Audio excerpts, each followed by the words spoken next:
ভদ্র শান্ত বিনয়ী মজনুর জীবন শেকলে বাঁধা।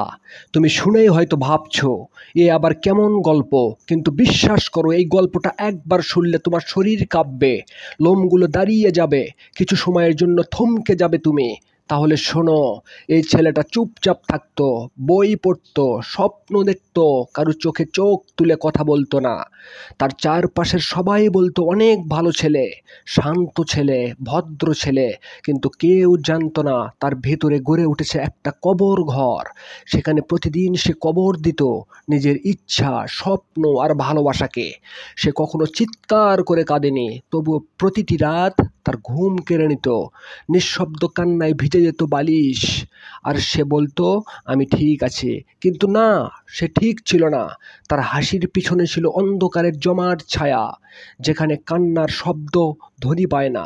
তার ভালোবাসা কেউ বোঝেনি, তার স্বপ্ন কেউ শোনেনি।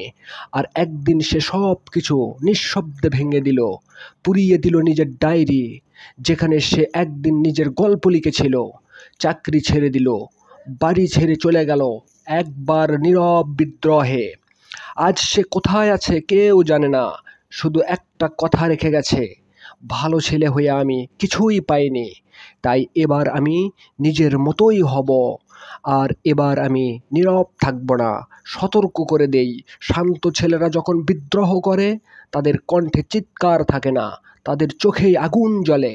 ভালো ছেলেরা যখন জেগে ওঠে তাদের হাঁটার শব্দই দুনিয়া থমকে যায়। ভালো ছেলেরা যাদের যখন জেগে যাত্রায় ওঠে ইতিহাস তাদের হাঁটার হয়ে ওঠে। শব্দেই দুনিয়া পাশে থমকে থাকুন যায়। সফলতার তাদের পথ বিডি যাত্রায় চ্যানেলের ইতিহাস ধন্যবাদ। হয়ে ওঠে।